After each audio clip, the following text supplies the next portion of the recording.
वाजू द्या या आमच्या दिवाळी विशेष व्हिडिओ अंकामध्ये आपलं पुन्हा एकदा स्वागत. आजचा आपला विषय आहे मराठवाडा आणि उद्योगधंदे. खरतर या विषयाला हात घालण्यापाठीमागचं आपलं कारणच असं आहे की आपण सध्या बघतोय महाराष्ट्रातच नाही तर संपूर्ण देशभरामध्ये रोजगारीचा मोठा प्रश्न निर्माण झालाय. आपण नेहमीच ऐकत असतो की रोजगार मागणाऱ्यांपेक्षा रोजगार निर्माण करणारे हात आपण व्हा, पण सगळ्यात पुढे हाच प्रश्न असतो नेमकं ते व्हावं कसं. या सगळ्या प्रश्नांची उत्तरं आपल्याला आजच्या या भागामध्ये मिळणारच आहेत आणि ते देण्यासाठी आज आपल्या सोबत आपल्या स्टुडिओमध्ये एक विशेष अतिथी देखील आले आहेत. चला तर मग आपण त्यांचं इंट्रोडक्शन करून घेऊया. सर्वप्रथम खूप खूप स्वागत आहे सर तुमचं आमच्या कार्यक्रमामध्ये. सरांचं नाव मनोज कदम आहे. सरांनी आपली हातची नोकरी सोडून उद्योगधंद्यामध्ये त्यांनी उडी घेतली आणि आज यशस्वीरित्या ते त्यांचा उद्योग सांभाळत आहेत. सरांच्या वैयक्तिक आयुष्यातील संघर्ष कसा राहिला हे आपण त्यांच्याकडनं जाणून घेणारच आहोत. मात्र तत्पूर्वी सर, मराठवाड्यामध्ये उद्योगधंदे आपल्याला कसं वाटतं, कशा प्रमाणात सध्या आहे, काल कसे होते, एकंदरीत त्यांना भरारी मिळते का ते अधोगतीकडे चाललेले आहेत? खरं पाहिलं तर मराठवाडा हे आता औद्योगिक हब होतोय असं सगळीकडं बोललं जातंय, दिसतंही तसं. पण जी वाटचाल आहे ती माझ्या दृष्टीनं वाटते की थोडेसे स्लो आहे. म्हणजे वातावरण तेवढं पोषक आहे. येणारं इन्फ्रास्ट्रक्चर जर तुम्ही पाहिलं तर DMIC सारखे खूप मोठे दिव्य प्रोजेक्ट आपल्याकडं आलेले आहेत आणि त्या प्रमाणात जे येणाऱ्या इंडस्ट्री आहेत ह्या थोड्याशा कमी आहेत. ते याच्याकडे थोडं जर लक्ष दिलं तर मराठवाड्यामध्ये खूप मोठ्या संधी निर्माण होणार आहेत. मराठवाड्यामध्ये तसंच ॲग्रिकल्चर सेक्टरमध्ये, ॲटोमोबाईल सेक्टरमध्ये आणि इतर फार्मा, केमिकल ह्या सगळ्याच कंपन्या आहेत. आणि जर आपल्या औरंगाबादच्या आजूबाजूचा विचार केला आपण तर इथं 6 मोठ्या MIDC आहेत आणि त्यात आता DMICची खूप मोठी भर पडलेली आहे. तसं पाण्याचा प्रश्न सर्वांनी उचलून धरला होता की इथं पाणी कमी आहे, पण सुदैवानं आता पाणीही खूप चांगलं आहे.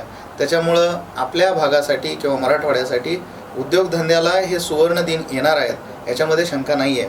पण त्या दृष्टीनं खरोखर ॲग्रेसिव्हली पावलं उचलली पाहिजेत.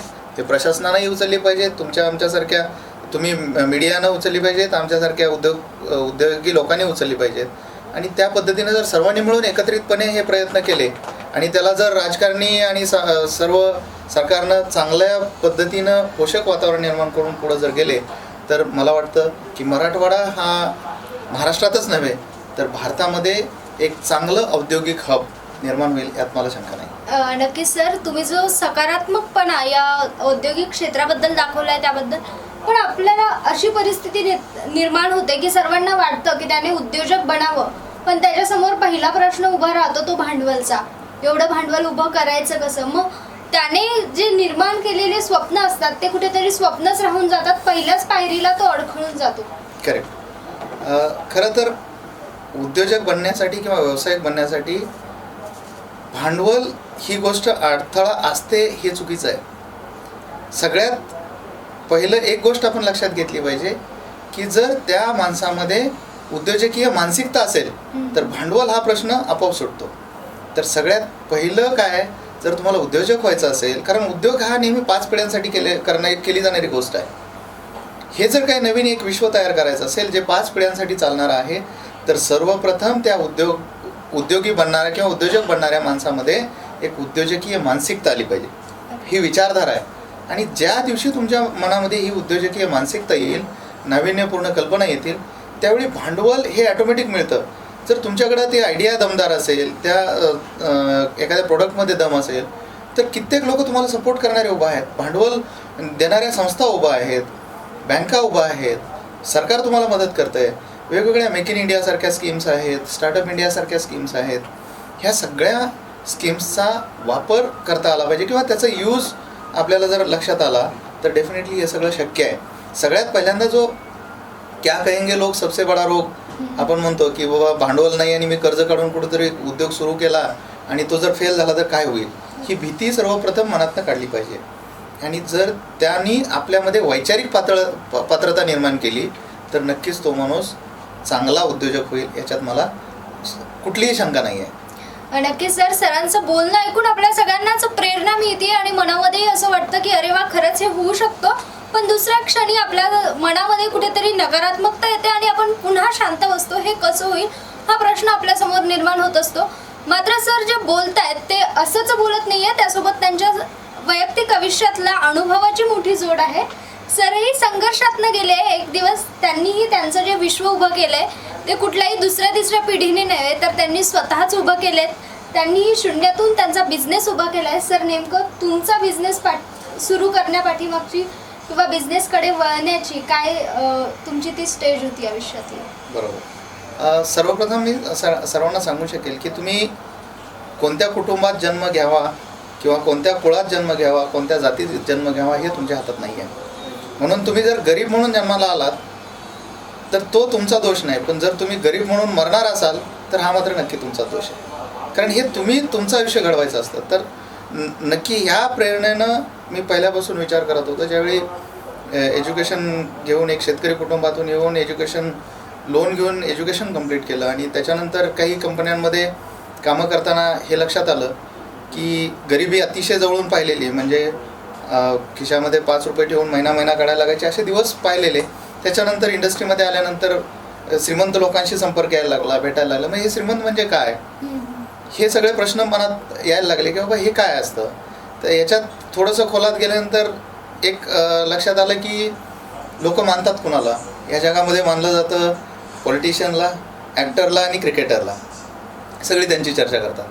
पण अजून थोडासा हे केलं तर आपण तर याच्यामध्ये कुठंच नाही. जीवनात येऊन काहीतरी जर कमवायचं असेल तर लोकांनी तर थोडंसं तुम्हाला विचार केला पाहिजे तुमच्याबद्दल किंवा मानलं पाहिजे. तर मग ह्याच्यावरती थोडा विचार केल्यानंतर असं लक्षात आलं की जरी लोक यांना मानत असतील तरी हे लोक मानतात उद्योजकाला. तुम्ही कोणताही पॉलिटिशियन असेल किंवा क्रिकेटर असेल, ॲक्टर असेल, हे उद्योजकाला मानतात आणि उद्योजकाचं स्थान हे वेगळं आहे. तर ह्याच्यासाठी काय केलं पाहिजे असा एक विचार सुरू झाला आणि त्याचवेळी कुणगाठ बांधली की यस, आपण जरी आपल्या पिढीजात कुणी उद्योग केला नसेल, व्यवसाय केला नसेल, तर आपण हे उद्योग व्यवसायामध्ये उतरायचं आणि आपण त्याच्यानंतर लोकांसाठी काहीतरी करायचं. ही एक कुणगाठ 2000 साधारणपणे 3ला मी बांधली होती. आणि त्यावेळी एक पुण्यामध्ये पर्सनॅलिटी डेव्हलपमेंटचा कार्यक्रम कंपनीने ठेवला होता. त्याच्यामध्ये त्यांनी विचारलं होतं की व्हॉट इज युअर गोल, 5 वर्षाचं काय असेल आणि what is your long term goal, 10 वर्षानंतर काय असेल. तर त्या कार्यक्रमामध्ये अजूनही पाहिलं तर त्या कंपनीतले लोक मला ते रेकॉर्डिंग ऐकवतात की त्यावेळी मी सांगितलं होतं की इथून पुढच्या 10 वर्षाच्या काळात मी भारतातला नामांकित कन्सल्टंट असेल आणि माझ्या नॉलेजचा फायदा एका कंपनीला नाही, मी जास्त कंपनीला देणार आहे. आणि त्या दृष्टीनं पावलं टाकत गेलो आणि एक 2013मध्ये SV engineering and consultancy services ही एक नामांकित कंपनी उभी राहिली. आज मागच्या 6 वर्षाच्या काळात भारतातल्याच नव्हे तर टॉपनॉच भारतातल्या सगळ्या कंपन्यांना, फार्मा, केमिकल कंपन्यांना टर्नकी प्रोजेक्ट डिझाईन कन्सल्टन्सीचं आपण सोल्युशन देतो. एका छताखाली सगळ्या सर्व्हिसेस. म्हणजे एखादा प्रोजेक्ट उभा करायचा असेल तर त्यांना सिव्हिल वेगळा, आर्किटेक्ट वेगळा, इलेक्ट्रिकल वेगळा असं, किंवा प्रोसेस डिझाईनचे लोक वेगळे, असं काही करायची गरज नसताना एकाच छताखाली सगळ्या सर्व्हिसेस दिल्या जातात आणि त्यामुळं त्यांचा प्रोजेक्ट ह्या कमीत कमी भांडवलात न तोडफोड करता चांगल्या क्वालिटीचा, एनर्जी इफिशियंट असा प्लांट बनतो. तर अशा पद्धतीचं काम आम्ही करतोय. मागच्या 6 वर्षात जवळ 62 मोठे प्रोजेक्ट उभा केले. फक्त भारतातच नाही तर जपानसारख्या देशाला सुद्धा आपण डिझाईन दिलेले आहे. म्हणजे 2 प्रोजेक्ट आपण जपानचे इथून केलेले आहेत. लोक म्हणतात की जगात बाहेरच्या देशांची टेक्नॉलॉजी भारी आहे किंवा त्यांच्याकडे खूप मोठं नॉलेज आहे असं, पण आपल्याकडे ही कोणत्याही गोष्टीची कमी नाही आहे. आपण सुद्धा जर ठरवलं तर ते करू शकतो. बरोबर, नक्कीच. तुम्ही जे सांगतात आणि तुम्ही हे जे सगळं सांगितलं सगळ्यांसाठीच खूप मोठं प्रेरणादायी अशी गोष्ट आहे. पण नक्कीच आज तुम्हाला तुमची जी स्थिती आहे किंवा तुमची कंपनीची जी स्थिती आहे, तुम्हाला राष्ट्रीय पुरस्कार देखील प्राप्त झाला आहे. मात्र खरंच आज दिसतंय ते इतकं सुरेख होतं का किंवा इतकं सोपं होतं का? नाही, असं सोपं कदाचित कोणतीच गोष्ट नसते. एखादी गोष्ट आपण ज्यावेळी करायला लागतो त्यावेळी मनात अपयश येईल का ही भीती सगळ्यात पहिली सर्वांच्याच असते. म्हणजे तो इट इज ह्युमन बिईंगचं हे नेचर आहे की अपयशाला सगळ्यात जास्त माणूस घाबरतो. तर तशी भीती नेहमी असते आणि आपल्या आजूबाजूचं सराउंडिंग जे आहे किंवा आपण ज्या कल्चरमध्ये वाढलो, ज्या संस्कृतीत वाढलो, तिथं जर तुम्ही उद्योग वगैरे केलेले नसतील, तुम्ही पहिल्या पिढीचे उद्योजक घडत असाल तर त्या केसमध्ये तर तुम्हाला जास्त त्रास होतो. कारण नेहमी जसं मी मगाशी म्हटलं तर क्या कहेंगे लोक, सबसे बडा रोग तो लागतो आणि त्याच्यानंतर मग त्रास व्हायला लागतो की काय होईल, मी रिस्क घेतली तर ती रिस्क योग्य आहे का. म्हणजे जर समजा उदाहरणच घ्यायचं झालं तर मी एका अमेरिकन कंपनीच्या टॉप नॉच पोझिशनवरनं GM पदावरनं राजीनामा दिला. इतक्या मोठ्या पगाराची नोकरी सोडून उद्योगात येणं ही तशी मोठी रिस्क होती. आणि त्यावेळी मी खूप जवळच्या लोकांना ह्याच्याबद्दल ज्यावेळी चर्चा केली त्यावेळी त्यांनीही असंच सांगितलं की ही मोठी रिस्क आहे. पण स्वतःवरती विश्वास होता. त्या गोष्टीचं मी 10 वर्षापूर्वी कुंगाट बांधलेली होती आणि त्याप्रमाणे वाटचाल करत होतो. आणि ती वेळ आली होती म्हणून मी त्या दिवशी ठरवलं की मी आज बाहेर पडतोय आणि मार्गक्रमण करायला लागतोय. त्या सिस्टमनं काम करत गेलो आणि नक्कीच आज मोठे चांगले प्रोजेक्ट उभा राहिले आणि ते रिपीट त्या क्लायंटचे प्रोजेक्ट्स आपल्याला मिळत आहेत. नक्कीच तुमच्या कामाची क्वालिटी बघूनच परत तुमच्याकडे ते लोक येत असणार यात निश्चितच काही अपवाद नाही आहे. दुसरा प्रश्न असा सर, तुम्ही बोलता म्हणजे औद्योगिक मानसिकता असणं गरजेचं आहे. तर ती मानसिकता म्हणजे नेमकं काय असणं गरजेचं आहे? बरोबर. तर उद्योजकीय मानसिकता ह्या गोष्टीला खरंच कोणतंही शिक्षण लागत नाही. ह्या गोष्टीला कोणतंही वय लागत नाही. ह्या गोष्टीला फक्त वैचारिक पात्रता लागते. वैचारिक पात्रता एवढीच की तुम्ही काय करत आहात, ते कशासाठी करत आहात, कोणता उद्योग तुम्ही करायला निघालात, ते बाहेर काय चालतंय. म्हणजे थोडक्यात आपल्याकडं म्हण आहे, जे विकतं तेच पिकवलं पाहिजे. तर ह्याच्याबद्दल अभ्यास न करता आपल्याकडं काय पद्धत आहे, जे पिकल ते विकायची ही पद्धत आहे. पण तसं नसलं पाहिजे. लोकांचा प्रॉब्लेम काय आहे आणि त्या प्रॉब्लेमला तुम्ही देणारं सोल्युशन हा तुमचा उद्योग असतो. म्हणजे ह्युमन बिईंगसाठी किंवा मॅनकाइंडसाठी ज्या अडचणीच्या गोष्टी असतील, म्हणजे आज जर तुम्ही पाहिलं इतकी मोठी सुखसोयी सुविधा आल्या, इलेक्ट्रॉनिक्स इक्विपमेंट्स आले, गॅजेट्स आले, हे कशामुळे आले? तर हे ह्युमन बिईंगला अडचणी होत्या, कम्युनिकेशनला अडचणी होत्या. मग त्यांचा प्रॉब्लेम कोणीतरी ओळखला आणि त्या प्रॉब्लेमला सोल्युशन म्हणून ह्या गोष्टी आल्या आणि मग त्यांनी त्यातून आपला व्यवसाय उभा केला. म्हणून तुमची जी आयडिया असेल किंवा तुमच्या डोक्यात जी कल्पना आहे उद्योग व्यवसायाची, ती अशीच असली पाहिजे की ज्याच्यामध्ये लोकांना काहीतरी त्रास होतोय, ज्याच्यामध्ये काहीतरी प्रॉब्लेम आहे, त्याच्यावरती तुम्ही सोल्युशन काढताय, मग तुमचा व्यवसाय उद्योग हा चांगला चालतो. सर, सध्याची आपण जर कोरोनाची परिस्थिती बघितली, कोरोना महामारीचं संकट आलं आणि त्यानंतर बरेचसे उद्योगधंदे विस्कळीत झाले, तर तुमच्या स्वतःच्या उद्योगावर याचा काय परिणाम झाला? खरं पाहिलं तर कोरोनाचं जे संकट आलं हे जगावरती आलेलं आहे. पण याच्याकडे एक संकट म्हणून न पाहता संधी म्हणून पाहिलं पाहिजे. कारण बिझनेसमध्ये अप्स अँड डाऊन्स हे येतात. प्रत्येक 3 वर्षाला जर तुम्ही पाहिलं तर सायकल येतं अप डाऊनचं. तर उद्योजक आणि शेतकरी हे 2 प्राणी असे आहेत की ज्यांच्यावरती संकट झेलण्याची ताकद सगळ्यात जास्त आहे. तर ह्याच्यातून मार्ग काढण्यासाठी म्हणून ज्यावेळी असं मोठं संकट आलं, हे अनपेक्षित संकट होतं, सर्वांसाठीच अनपेक्षित संकट होतं आणि ते नेमकं मार्च एंडच्या काळात आलं होतं. म्हणजे ज्यावेळी तुम्ही कॅश फ्लो फंड्स हे करता आणि प्लॅनिंग करता, नेमकं त्याच काळामध्ये आलेलं हे संकट होतं. तर ह्याचा विपरीत परिणाम बऱ्याच लोकांवरती झालेला आहे. पण जे सिस्टमनं काम करत होते ते यातून लवकरच बाहेर पडत आहेत. म्हणजे बऱ्याच मोठ्या कंपन्यांमध्ये प्रोजेक्ट्समध्ये फंड्स अडकणं, त्यातून कॅश फ्लो ब्लॉक होणं, लिक्विड कॅश तुमच्या हातात नसणं, हे सगळे प्रॉब्लेम सर्वांनीच फेस केले. पण यातून एक मात्र शिकता आलं की तुमचे अनवॉन्टेड एक्सपेन्सेस जे आहेत ते कर्टल कसे करता येतील. म्हणजे अगदी तुमच्या पर्सनल लाईफमध्ये असू द्या किंवा तुमच्या इंडस्ट्रीमध्ये असू द्या, माणूस हा बारकाईनं विचार करायला लागला आणि उद्योजकसुद्धा अतिशय बारकाईनं त्या गोष्टीवरती काम करायला लागला आता. म्हणजे कोरोनानं खरं काहीतरी शिकवलं आहे. कोरोनानं तुम्हाला काटकसरीत कसं जगायचं, पुढच्या येणाऱ्या अडचणींना तुम्ही अगोदरच कसं तयार राहायचं, ह्या सगळ्या गोष्टी कोरोनानं शिकवलेल्या आहेत. तर कोरोनाला तसं किंवा या कोविडच्या काळात निगेटिव्हली न घेता आत्मपरीक्षण करायला लावलं. म्हणून जे टिकले ते म्हणजे एक सत्वपरीक्षा देऊन बाहेर पडलेले आहेत आणि ते पुढं एक चांगले सक्सेसफुल उद्योजक होणार आहेत, ह्यात मला अजिबात म्हणजे डाऊट नाही आहे. तर कोरोनामुळं जी आत्ता उत्पन्न झालेली परिस्थिती ही टेम्पररी आहे. याला खरोखर असं समजू नका की कोरोनानं सगळं काय संपवलं वगैरे, असं काही नाही आहे. आता जर तुम्ही पाहिलं तर कोणत्याही गोष्टी जशा आहेत तशा परत सुरू झालेल्या आहेत आणि लोकांनी त्याच्यावरती मात करत आलेले आहेत. प्रिकॉशन घेणं, काळजी घेणं हे तर आता सर्वांना कळालेलं आहे. म्हणजे पहिलं माहीत नव्हतं कोरोना कसा हँडल करायचा, तर आता सर्वांनी बंबार्डिंग करून असू द्या किंवा लोकांनी काही स्वतः फेस करून असू द्या, त्यातनं लोकांना कळालं आहे ह्या कोरोनामधनं स्वतःला वाचवायचं कसं. पण अल्टिमेटली हे अर्थचक्र हे थांबू न देण्याचं काम हे आमच्या सर्वांच्या हातात आहे. म्हणून अर्थचक्र थांबणार नाही. कोरोना जरी आला असेल तरी हे टेम्पररी आहे. मला वाटतं की अजून एक पुढच्या 5-6 महिन्याच्या काळामध्ये सर्व काही सुरळीत होईल. सर, तुम्ही म्हणाला की कोरोनाच्या या काळाला संधी म्हणून बघितलं पाहिजे. मोदीजींनी जेव्हा सर्व देशाला सांगितलं तेव्हा त्यांनी शब्द वापरला होता आत्मनिर्भर बना. तर तुम्हाला असं वाटतं का आत्मनिर्भर बनण्यासाठी उद्योजक हा खूप चांगला पर्याय आहे? हां, कारण आता जर तुम्ही पाहिलं तर सगळ्यात महत्त्वाचं, जसं तुम्ही मगाशी बोलताना इंट्रोडक्शन करताना सांगितलं की बेरोजगारी खूप वाढलेली आहे. बेरोजगारी वाढण्याची 2 कारणं आहेत. एक तर आपल्यामध्ये लिटरसी लेवल वाढली गेली लोकांमध्ये आणि तेवढ्या प्रमाणात जॉब अवेलेबल नाही आहेत. दुसरी गोष्ट, सरकारी नोकऱ्या थोड्या कमी झालेल्या आहेत आणि आता कोरोनाच्या काळात मॅनपॉवर कर्टल करणं किंवा जसं मी म्हटले काटकसरीने जगायला लोक शिकलेले आहेत. तर त्यात सेव्हिंग करणं, मॅनपॉवरमध्ये सेव्हिंग करणं, मटेरियल्समध्ये सेव्हिंग करणं, हे गोष्टी लोक शिकलेले आहेत. त्या याच्यामुळं नोकऱ्या नक्कीच कमी होतील. पण ज्यावेळी तुम्ही स्वतः काहीतरी व्यवसाय करता, स्वतः कोणत्या ना कोणत्या एखाद्या गोष्टीवरती काम करायला लागता, त्यावेळी तुमच्यामुळं अजून काही लोकांना रोजगार निर्माण होतो. म्हणजे तुम्ही एकटे तर त्या व्यवसायात उतरताच, पण ॲट द सेम टाईम त्याच्यामुळं तुम्ही ॲटलिस्ट 5-6 लोकांना, 10 लोकांना तुम्ही रोजगार देऊ शकता. तर हे काळाची गरज आहे आणि मला असं वाटत नाही की व्यवसाय उद्योजक लोकांना अपॉर्च्युनिटीज कमी आहेत. अपॉर्च्युनिटीज खूप साऱ्या आहेत.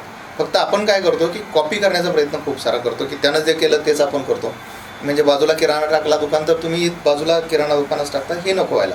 तुम्ही काहीतरी त्या व्यवसायात काहीतरी नाविन्य आणण्याचा प्रयत्न करा. तुम्ही काहीतरी वेगळ्या गोष्टी करण्याचा प्रयत्न करा. तर हे सगळं होईल.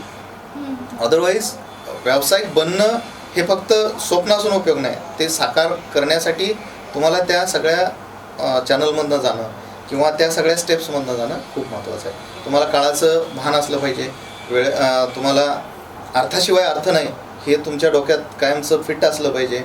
त्याच्यानंतर तुम्ही ज्यावेळी व्यवसायात येणार असाल त्यावेळी तुम्ही गांधीजींच्या विचारानं चाललं तरच तुमच्या खिशात गांधीजी येतील, हे लक्षात ठेवलं पाहिजे. तर अशा काही गोष्टी जर तुम्ही केल्या तर नक्कीच तुम्हाला एक चांगला सक्सेसफुल व्यावसायिक तुमच्यातला बाहेर काढता येईल. नक्कीच सर आज आपण जर बघितलं की मराठवाड्याची जी परिस्थिती आहे किंवा महाराष्ट्राची जी परिस्थिती आहे, सातत्यानं एक मुद्दा राजकारण निवडणुका जवळ आल्या की एक मुद्दा प्रकर्षानं उभा राहतो किंवा आताही चालू राहतो की बिहारमधले येतात किंवा इतर प्रदेशातले येतात, ते इथे उद्योगधंदे उभे करतात, मग इथला माणूस जातो कुठे? तर हे आपण मराठवाड्याच्या बाबतीत बघितलं तर तुम्हाला काय वाटतं, खरंच मराठवाड्यातील माणसं काम करत आहेत, ते उद्योजक बनत आहेत की ते नोकरीच्या शोधामध्ये पळत आहेत आणि कुणीतरी इतर येऊन इथे त्यांचे उद्योगधंदे उभे करतात? आणि जर असं होत असेल तर याला काय कारणं आहेत असं तुम्हाला वाटतं? बरोबर आहे. तुम्ही म्हणतात हा खरोखर ज्वलंत प्रश्न आहे आणि याच्यावरती प्रकाश टाकणं खरोखर क्रमप्राप्त गोष्ट आहे. मी ज्यावेळी एक उद्योजक म्हणून चांगलं काम करत गेलो, मागच्या 6 वर्षात एका उद्योगाचे आज 5 वेगवेगळे बिझनेस व्हर्टिकल आहेत आणि तेही डायव्हर्सिफाईड सेक्टर्समध्ये आहे. ते 5 वेगवेगळे उद्योग आहेत माझे. जसं फूड प्रोसेसिंगचा आहे, काही बॅकहो लोडरचे डीलरशिपचा असेल, काही फिल्म आणि एंटरटेनमेंटमध्ये आहे. तर अशा वेगवेगळ्या क्षेत्रामध्ये काम करताना एक लक्षात आलं की आपण लोकांनाही मार्गदर्शन केलं पाहिजे आणि त्यामुळं मी बऱ्याचदा तरुणांना मार्गदर्शन करण्यामध्ये व्यस्त असतो. नवीन उद्योजक होण्यासाठी बरेच लोक येतात, ते मार्गदर्शन घेतात आणि तो माझा आवडता छंद आहे. तर याच्यात एक गोष्ट प्रकर्षानं जाणवते की मागच्या काही काळामध्ये, काही वर्षामध्ये आपल्या मुलांमध्ये उद्योजक बनण्यामागची जी मानसिकता मगाशी मी तुम्हाला सांगितलं, ती मानसिकता वाढत चाललेली आहे. प्रत्येकजण काही ना काही व्यवसाय करण्यामागं आता कल आहे. पहिलं कसं होतं की शिक्षण घेतलं, कुठेतरी पैसे भरा, कोणाच तरी वशेला लावा आणि काही ना काही नोकरी लावा, ह्या दृष्टीने लोक प्रयत्न करायचे. पण आता थोडासा ट्रेंड बदलतोय की जसं तुम्ही सांगितलं, बाहेरच्या परराज्यातले लोक येत आहेत, इथं व्यवसाय थाटतात आणि पुढं जातात. म्हणजे जसं एक म्हण होती पूर्वी की त्या समाजाकडनं घेण्यासारखी चांगली गोष्ट आहे, जहाँ न जाय बैलगाडी वहाँ जाय मारवाडी. म्हणजे त्या समाजानं कुठेही जिथं कुणी जाऊ शकत नाही अशा ठिकाणी जाऊन व्यवसाय केले, सुरुवात केली. म्हणजे असे काही गुण शिकण्यासारखे आपल्या लोकांकडं आहेत. तर आपल्या तरुणांमध्ये हा एक बदल होताना आता दिसत आहे. पहिलं काय होतं की फक्त शिक्षण घेणं आणि इमिजिएट नोकरीच्या शोधात लागणं, आणि कारण शॉर्टकट तोच होता अर्निंगचा सोर्स जो आहे. कारण इथं थोडीशी शाश्वती कमी असते, कारण रिस्क जास्त आहे. तुम्हाला पैसे कधी मिळतील हे लवकर माहीत नसतं. पण नेहमी एक गोष्ट लक्षात ठेवली पाहिजे, ज्याच्यामध्ये उद्योजकीय मानसिकता आणायची आहे त्या माणसानं एक गोष्ट प्रकर्षानं डोक्यात ठेवली पाहिजे की 999 दिवस कोणत्याही व्यवसायाला वेळ दिला पाहिजे. आणि त्या वेळेत तुमच्यावरती कोणताही प्रसंग आला, अगदी तुम्हाला कुठूनही पैसे आणावे लागले तरी आणून तो बिझनेस चालू ठेवणं महत्त्वाचं असतं, तर हजारावा दिवस तुमचा आहे. बरं. म्हणून एवढा वेळ कुणी देत नाही. सगळ्यात महत्त्वाचा प्रॉब्लेम इथं होतो. तुम्हाला व्यवसाय सुरू केला की लगेच वाटतं उद्यापासून मला प्रॉफिट मिळायला पाहिजे, उद्यापासून रिटर्न्स मिळायला पाहिजेत. असं होत नाही. कारण नोकरी ही तुमच्या स्वतःसाठी आहे. नोकरी आपण करतो. तुम्ही एखाद्या मोठ्या पदावरती जाता, मी समजा एखाद्या अमेरिकन कंपनीचा त्या GM पोस्टपर्यंत गेलो, हे सगळं माझ्या स्वतःसाठी होतं. 5 स्टार 7 स्टार कल्चर, फॉरेन वाऱ्या, हे ते सगळं स्वतःसाठी होतं. पण ज्यावेळी तुम्ही व्यवसाय करता, हे कदाचित तुमच्या 5 पिढ्यांसाठी. मग तुम्हाला तेवढा वेळ तर दिला पाहिजे ना. म्हणून वेळ देणं, पेशन्स असणं, एखाद्या गोष्टीचं सातत्यानं प्रयत्न करणं आणि त्याचा पाठपुरावा करणं, ह्या गोष्टी जोपर्यंत तुमच्यामध्ये येत नाहीत तोपर्यंत उद्योग किंवा व्यवसाय उभा राहत नाही किंवा उद्योजक घडत नाही. तर असं घडत असताना आपल्या मुलांमध्ये किंवा आपल्या भागातल्या तरुणांमध्ये हा एक पॉझिटिव्ह बदल मागच्या 2-3 वर्षाच्या काळामध्ये मी पाहतोय. मी बऱ्याच तरुणांना उद्योजक बनवलं आहे आणि त्याचमुळं राजीव गांधी एक्सलन्स अवॉर्ड जो होता तो उद्योजक घडवणारा उद्योजक म्हणून ते मिळालं. असे 19 राष्ट्रीय आंतरराष्ट्रीय पुरस्कार कंपनीला मिळाले आहेत. आपल्या औरंगाबादला मिळालेले आहेत. त्यातला पहिला जो होता तो फर्स्ट नॅशनल एंटरप्रेन्योरशिप अवॉर्ड जो गव्हर्नमेंट ऑफ इंडियानं पहिल्यांदा सुरू केला होता, हेही मिळालं आहे. म्हणजे मी लोकांना सांगतो, अरे मी करू शकतो. मी एका शेतकऱ्याचा मुलगा ज्याच्यामध्ये म्हणजे कुठलंही व्यवसायाचं उद्योजकाचं पार्श्वभूमी नसताना मी करू शकतो, तुम्ही करू शकता. सर नक्कीच, पण तुमच्यामध्ये जो कॉन्फिडन्स आहे की तुम्ही हे करू शकता, ॲक्च्युली तो सर्वसामान्यामध्ये येणं हीच सर्वात मोठं टार्गेट असावं असं मला वाटतं. कारण समाजाची एक मानसिकता जी तुम्ही सांगितलीत, झटपट काहीतरी हवं असतं किंवा शिक्षण झाल्यावर पटकन जॉब करून पटकन आयुष्यात सेटल व्हायचं असतं, रिस्क नको असते. ही सगळी मानसिकता आहे आणि ही समाजात सुद्धा आहे. जरी समाज म्हणजे जो पुढे गेला त्याचं तो भरभरून कौतुक करतोय, मात्र तो ज्या वेळेस त्याची संघर्षाचा पिरियड असतो किंवा नुकतंच त्याला ते करायचं असतं, त्यावेळेस मात्र निगेटिव्हिटी भरणारे किंवा मागे खेचणारे खूप भेटतात की हे आपलं काम नाही, केलं नाही, तू सक्सेस होशील की नाही, तुझं फ्युचरमध्ये काय होणार, यासारखे असंख्य प्रश्नाचा भांडीवार त्याच्यावर केला जातो. मग कुठेतरी अशी परिस्थिती असताना तो परत आपला बिझनेस सोडून 10-12 हजाराच्या नोकरीवर सॅटिस्फाय राहायला लागतो. तर मला असं वाटतं हे कुठेतरी एक आपण म्हणतो समाज व्यवस्था, जसं महिलांच्या बाबतीत म्हणतो की आपण पुरुष प्रधान संस्कृती आलाय, तसं असं वाटतं का मराठवाड्याच्या बाबतीमध्ये कुठेतरी असं समाजाचीच थिंकिंग अशी झाली आहे, त्याच्यामुळे कुठेतरी उद्योगधंद्यांना वाव मिळत नाही? नाही, ॲक्च्युली काय आहे की समाजाची थिंकिंग असं म्हणता येणार नाही. समाजामध्ये बदल हा नक्की घडतोय, पॉझिटिव्ह बदल घडत आहेत. कारण आपण तसा विचार केला तर मराठवाडा नेहमी आपल्याला म्हटलं जातं बॅकवर्ड, आपण सगळ्यात पाठीमागं होतो म्हणजे इन टर्म्स ऑफ डेव्हलपमेंट असेल किंवा सर्वच गोष्टीमध्ये. तर असं पाठीमागं होतो तिथपासून एका स्टेजला तर आलेलो आहोत आपण. म्हणजे कॉम्पिटिशनला आपण सर्वांच्या आता खडे आहोत, उभा आहोत आणि आपल्यामध्ये सकारात्मकता येते, बदल घडत आहेत. पण उद्योजक ज्याला व्हायचं आहे त्यानं खरंच या गोष्टीकडे लक्ष न देता पुढे गेलं पाहिजे आणि आज त्यानं तज्ज्ञ लोकांचं मार्गदर्शन घेतलं पाहिजे. त्यांना आपल्यामध्ये कोणत्या गोष्टीची कमतरता आहे ती ओळखता आली पाहिजे, आपल्यामधले दुर्गुण कोणते आहेत ते ओळखता आले पाहिजेत आणि ते लोकांसमोर जाऊन अज्ञान जे आहे ते ओपन करता आलं पाहिजे. आपल्याकडे काय पद्धत आहे, मी त्याला विचारलं तर माझा कमीपणा होईल, ही जी गोष्ट आहे ती थोडीशी बाजूला ठेवून तुम्हाला जी गोष्ट माहीत नाही ती शिकून घेण्यासाठी तुम्ही कोणताही प्रयत्न केला पाहिजे आणि तर तुमच्यामध्ये तो उद्योजक नक्की घुसेल आणि 100% तुम्ही एक सक्सेसफुल उद्योजक व्हाल. कारण तुमच्यावरती जर कोणत्याही परिस्थितीला मात करायची ताकद येणार असेल आणि आणायची असेल तर तुम्हाला हे सगळं झेललंच पाहिजे. आणि त्यातून जो पुढे गेला तो तुम्ही जर इतकी सारी उदाहरणं पाहिलीत जे सक्सेसफुल उद्योजक झालेले आहेत, त्यांनी काहीतरी वेगळं केलं म्हणून ते सक्सेसफुल झाले. म्हणून तुम्ही काहीतरी वेगळं करण्यासाठी ध्येय वाढवा आणि वेळे लोकच काहीतरी करू शकतात. नक्कीच सर, आज आपण जेव्हा उद्योगधंद्यांवरती बोलतोय तेव्हा लोक एखादा उद्योगधंदा केला तरी तो 5 पिढींवर भागवतात, तुम्ही मात्र 5 बिझनेसमध्ये उतरलाय. तर हे नेमकं कसं झालं आणि कशी तुम्हाला कल्पना आली की तुम्ही यामध्ये वेळ इन्व्हेस्ट केला पाहिजे, वेगवेगळ्या क्षेत्रात केलं पाहिजे? खरं तर डायव्हर्सिफिकेशन हा बिझनेसचा खराच महत्त्वाचा पाया आहे.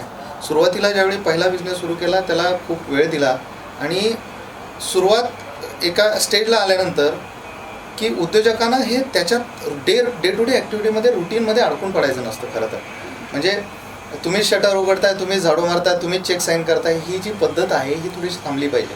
तुम्हाला काय वाटतं की कंट्रोल सगळं माझ्या हातात असलं पाहिजे, त्या माणसाची किंवा त्या उद्योजकाची प्रगती होऊ शकत नाही. उद्योग हा सिस्टम बेस चालला पाहिजे. म्हणजे बऱ्याचदा तुम्ही उदाहरणं पाहिली असेल की एखादा उद्योग खूप पुढं गेला, खूप वाढला आणि ज्या दिवशी तो माणूस नाही आहे या जगात त्या दिवशी तो उद्योग कोलॅप्स झाला. हे का होतं? तर हे सिस्टमनं काम नाही केल्यामुळं होतं. हा फक्त व्यक्तिकेंद्रित झालेली ग्रोथ असते. तर असं नाही झालं पाहिजे. कोणत्याही व्यावसायिकानं उद्योजकानं काम करत असताना सिस्टमॅटिक वेनं काम केलं पाहिजे. लोकांना काम असाईन करून दिलं पाहिजे. त्यांनी कोणत्या गोष्टी पाहायच्या आहेत, कशा पाहायच्या आहेत ह्याची एक सिस्टम असली पाहिजे. तर उद्योग हा सिस्टमनं चालला पाहिजे. तुमचा वेळ हा कमीत कमी गेला पाहिजे. तुमच्याकडं उद्योजक म्हणजे नवीन गोष्टीसाठी विचार करायला वेळ असला पाहिजे. तुम्ही जर डे टू डे रुटीन वर्कमध्ये अडकलात तर तुम्ही you are working as a manager. पण तुम्ही ज्यावेळी एंटरप्रेन्योर म्हणून काम करता त्यावेळी तुमचं डोकं हे नवीन नवीन कल्पनांवरती, नवीन गोष्टींवरती चाललं पाहिजे. आणि डायव्हर्सिफिकेशन एवढ्यासाठीच असलं पाहिजे की आता जसं तुम्ही पाहिलं की कोरोनामध्ये काही गोष्टीमध्ये खूप मंदी आली आणि काही गोष्टीमध्ये बूम आला. म्हणजे जसं फार्मा सेक्टर असेल किंवा हे असेल तर त्या सेक्टरमध्ये बूम आहे. आणि जी भौतिक सुखाच्या गोष्टी होत्या त्या थोड्याशा कमी झाल्या. मनोरंजन क्षेत्रामध्ये याच्यामध्ये थोडंसं डाऊनफॉल आला. पण ॲट द सेम टाईम दुसरं क्षेत्र ग्रोथ करत होतं.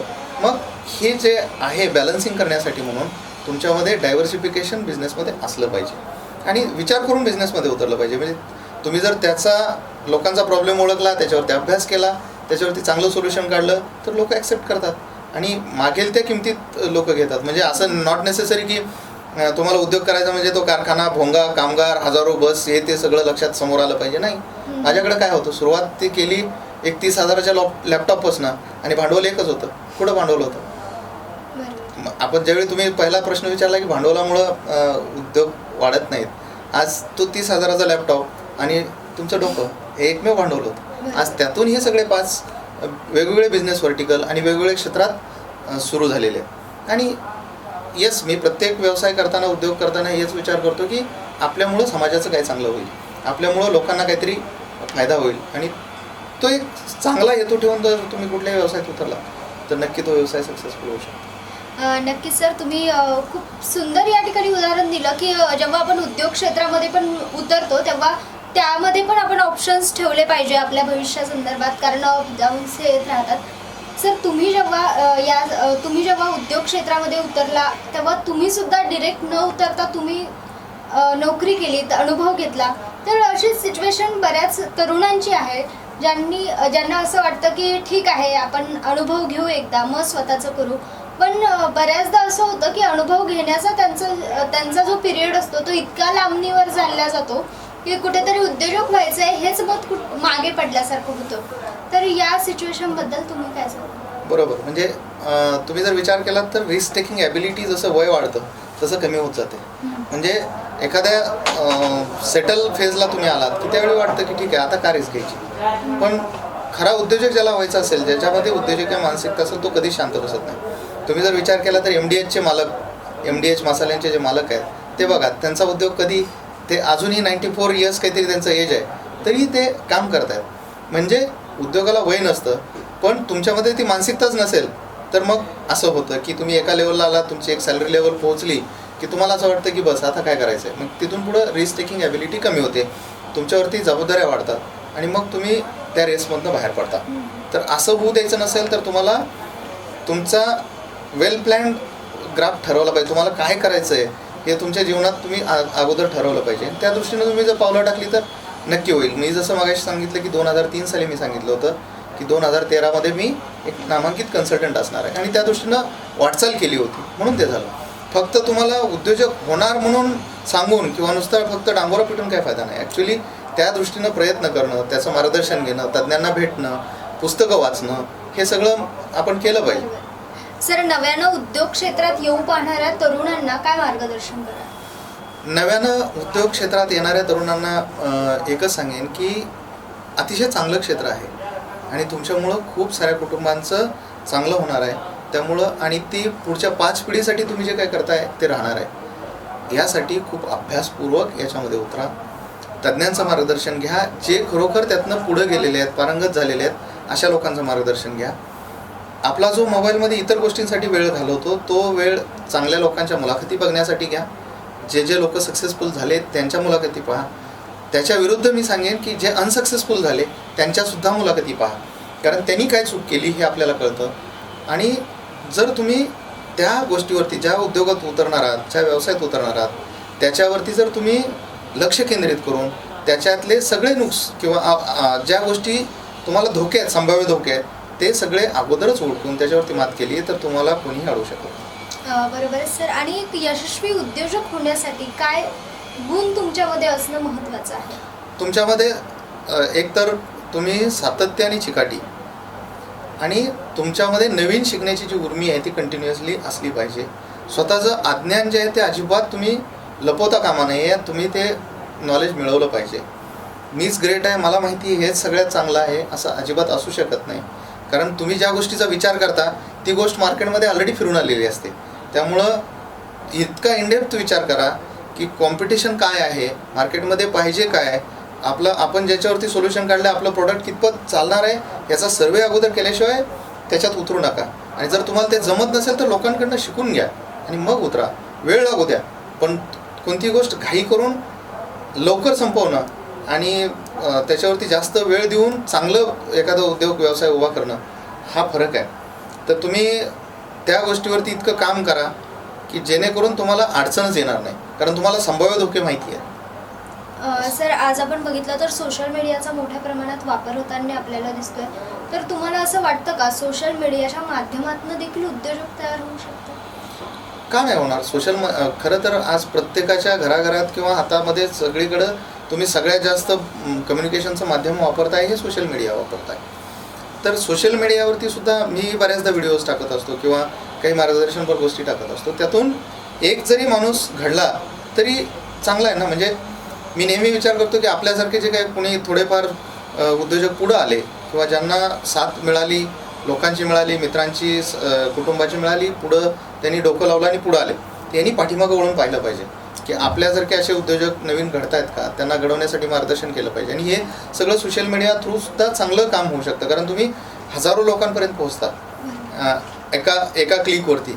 आणि तेवढं मोठं माध्यम दुसरं कोणतंही नाही आहे. आणि आजकालची जी पिढी आहे ती खूप फॉरवर्ड पिढी आहे. त्यांना सोशल मीडियाचा वापर, चांगला वापर कसा करायचा हे अतिशय चांगल्या पद्धतीनं माहिती आहे. तर मार्केटिंग करण्यासाठी तुम्हाला अगदी फुकटचं मीडियम अवेलेबल आहे. बरोबर. तुम्हाला जर एखाद्या गोष्टीचं मार्केटिंग घर बसल्या करायचं असेल तर सोशल मीडियाचा चांगला वापर करून तुम्ही व्यवसायात, उद्योगात सक्सेसफुल होऊ शकता. बऱ्याचदा लोकांना सेल्स आणि मार्केटिंग ह्या गोष्टीमधला कन्सेप्ट किंवा काय सेल्स आणि काय मार्केटिंग हे कळत नाही आहे. त्याच्यामुळे सुद्धा प्रॉब्लेम होतात. तेही शिकून घ्या की तुम्ही अगोदर लोकांच्या ओळखी वाढवायला शिका. तुम्हाला एखाद्या व्यवसायात यायचं तर त्याच्या रिलेटेड सगळ्या सर्कलशी लोकांशी बोलायला शिका. मग तुम्ही ज्यावेळी बोलते व्हाल त्यावेळी तुम्हाला त्यातले प्रॉब्लेम्स कळतील. म्हणजे थोडक्यात आपण म्हणतो की your network is your net worth. तर नेटवर्क वाढवायला शिका. नेटवर्क वाढवलं की आज तुम्ही एखाद्या रेप्युटेड कंपनीचं प्रोडक्ट घेताना काय विचार करता? सेम प्रोडक्ट असतं पण तुम्ही विचार करता की हा पेन पार्करचा आहे आणि हा दुसऱ्याचा आहे. तर का त्यांचं तो आपण का घेण्यासाठी कल असतो की तो एक ब्रँड बनला आहे. ब्रँड का बनला आहे तर तो एक लोकांपर्यंत पोहोचलेली गोष्ट आहे. तर लोकांपर्यंत तुम्ही पोहोचले पाहिजे. म्हणजे लोकांना वाटतं की यांनी बनवलेलं प्रोडक्ट जे आहे ते चांगलं असणार आहे. म्हणजे अगोदर स्वतःची इमेज बनवता आली पाहिजे. स्वतः तुम्ही लोकांमध्ये फेमस असला पाहिजे तर तुमचा व्यवसाय नक्की फेमस होतो. नक्कीच सर, सरांनी आपल्याला सांगितलं की उद्योजक होण्यासाठी सगळ्यात महत्त्वाची आहे ती औद्योगिक मानसिकता आपल्यामध्ये असणं. आणि सर, सेकंड थिंग तुम्हाला काय वाटतंय तितक्याच तोला मुलाची? सेकंड थिंग एकच आहे की तुम्ही जे काय करता हे अतिशय प्रामाणिकपणे करा आणि जागरूकतेनं करा. म्हणजे ज्यावेळी तुम्ही पुढं जातात त्यावेळी किंवा वरती जातात त्यावेळी कोलॅप्स होण्याचे चान्सेस खूप जास्त असतात. तर जसं तुम्ही वरती जातात तो बेस तुमचा पक्का आहे का ह्याच्याकडेही लक्ष दिलं पाहिजे. कारण फक्त वरती जाऊन किंवा फक्त ग्रोथ करून फायदा नाही आहे. बिझनेस आज कितीतरी करोडोपर्यंत पण ते एका दिवसात तुम्हाला लक्षात येते की कोलॅप्स झाले. असं नको व्हायला. म्हणजे पाळंमुळं घट्ट करत ग्रोथ करा आणि कंटिन्युअल इम्प्रूव्हमेंट करा. म्हणजे कंटिन्युअलचा अर्थ असा आहे की एका लेवलला इम्प्रूव्हमेंट करा, ती सस्टेनेबिलिटी आणा, मग पुढे इम्प्रूव्हमेंट करा. म्हणजे असा ग्राफ असण्यापेक्षा टप्प्याटप्प्याचा ग्राफ असला तर पायरीवरनं फक्त एक पायरी तुम्ही खाली येऊ शकता, त्यापेक्षा जास्त नाही. त्यामुळं स्लाईडवरती खाली येणं आणि कंटिन्युअल इम्प्रूव्हमेंट करणं हा फरक लक्षात ठेवला पाहिजे. त्यामुळं उद्योजकांना नेहमी लक्षात ठेवायचं की त्यांना मी जसं 5 व्यवसाय सुरू केले पण प्रत्येक वर्षी एक झाला. म्हणजे इथं आलो, एका वर्षानं थांबलो, पुढं गेलो, असं. तर तुम्ही कंटिन्युअल इम्प्रूव्हमेंटकडे लक्ष दिलं पाहिजे. निश्चितच सर. ॲक्च्युअली सरांकडे ज्ञानाफाट आहे आपल्याला सांगण्यासाठी, मात्र आपल्या शोची वेळ थोडी कमी आहे. सर, शेवटी जाता जाता काय सांगाल? जाता जाता एवढं सांगेन की आपल्या मराठवाड्यामध्ये संधी खूप आहेत, तरुणांसाठी खूप आहेत, महिलांसाठीही खूप संधी आहेत. महिलांनी उद्योगाकडं वळलं पाहिजे, उद्योग व्यवसायाकडे वळलं पाहिजे. चूल आणि मूल या कन्सेप्टमधनं नक्की तुम्ही बाहेर या. कारण आपण जर पाहिलं तर जगात सगळ्यात जास्त सक्सेसफुल ज्या कंपन्यांच्या CEOज आहेत त्या कंपन्या सक्सेसफुल आहेत ज्यांच्या CEOज लेडीज आहेत. तर हे प्रकर्षानं जाणवतं. त्याच्यामुळं लेडीजनी चूल आणि मूल या कन्सेप्टमध्ये न अडकता बाहेर येऊन व्यवसायात खांद्याला खांदा लावून सपोर्ट केला पाहिजे. घरामधला एखादा माणूस जर पुढं जात असेल तर त्याला सर्वांनी सपोर्ट केला पाहिजे. जसं मॅडमनी सांगितलं की समाजात अजूनही लोक पाय खेचण्याचं काम करतात.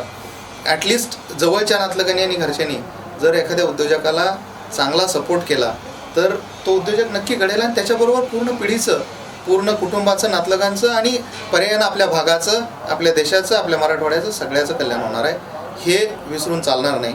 शेवटी जाता जाता एकच सांगेन की जसं तुम्ही मोठे व्हाल तसं तुमच्या पाठीमागेही लोकांकडे बघा. आपल्यामुळं इतर काही उद्योजक घडतील का, कसे घडवता येतील याच्याकडेही लक्ष द्या. तर आपला मराठवाडा नक्कीच पुढं जाईल. तुम्ही एकटा उद्योजक होऊन फायदा नाही, आपण एकटा सक्सेसफुल उद्योजक होऊन फायदा नाही, पण आपल्यासारखे असंख्य सक्सेसफुल उद्योजक ज्यावेळी आपल्या मराठवाड्यामधनं घडतील, महाराष्ट्रामधनं घडतील, त्यावेळी मात्र आपल्या राज्याचं, पर्यायानं देशाचं नाव हे जगामध्ये एक चांगल्या पद्धतीनं घेतलं जाईल. म्हणून फक्त तुम्ही खजुराच्या झाडासारखं स्वतः वाढतं आणि जो लोकांना सावली देऊ शकत नाही, फळे देऊ शकत नाही, असं न होता लोकांसाठी काहीतरी करायला शिकलं पाहिजे. एवढंच मी सांगेन. तरुणांनी पुढे आलं पाहिजे. यांच्यामध्ये जो वेळ आहे आता, तो वेळ खूप आपल्याकडे कमी असतो. तर त्या कमीत कमी वेळात जास्तीत जास्त चांगल्या गोष्टी कशा करता येतील, मल्टिपल गोष्टी कशा करता येतील याच्यावरती काम केलं तर नक्की एक चांगले उद्योजक आणि उद्योजकांचा मराठवाडा असं पुढच्या काळात होईल याच्यात मला काही शंका वाटत नाही. त्यामुळं मी सर्वांना खूप खूप शुभेच्छा देतो. येणाऱ्या दिवाळीतही सर्वांना दिवाळीच्या खूप खूप शुभेच्छा देतो. आणि नक्कीच पुढच्या दिवाळीला आपल्या मराठवाड्याचं नाव अजून काही उद्योजक वाढलेत, खूप सारे झालेत, असं लोकांनी घेतलं पाहिजे अशा सदिच्छा व्यक्त करतो. नक्कीच सर, खूप खूप धन्यवाद. तुमचे सरांनी आपल्याला मार्गदर्शित केले आणि एक गोष्ट प्रकर्षानं सरांच्या बोलण्यातून जाणवली. आपल्याला जेव्हा उद्योजक व्हायचं असतं तेव्हा ती उद्योजक मानसिकता आपल्यात पाहिजे. आपल्याला स्वतःचा विचार न करता लोकांची काय गरज आहे त्या हिशोबानं तो विचार डोक्यात घेऊन जर आपण उद्योग क्षेत्रामध्ये उतरलो तर निश्चितच यश आपल्याला हमखास आहे, असं एकंदरीत सरांच्या बोलण्यातून जाणवलंय. खूप खूप धन्यवाद सर आपल्या अनमोल अशा मार्गदर्शनासाठी. आणि आपण जे आशावादी चित्र उभं केलंय बोलताना, निश्चितच ते खरं व्हावं ही एक इच्छा. खूप खूप धन्यवाद सर तुम्ही इथे आल्याबद्दल. आजचा मराठवाडा काल आज उद्या या भागामध्ये वेळ झाली येथेच थांबण्याची. पुन्हा भेटूया पुढील भागामध्ये. तोपर्यंत नमस्कार.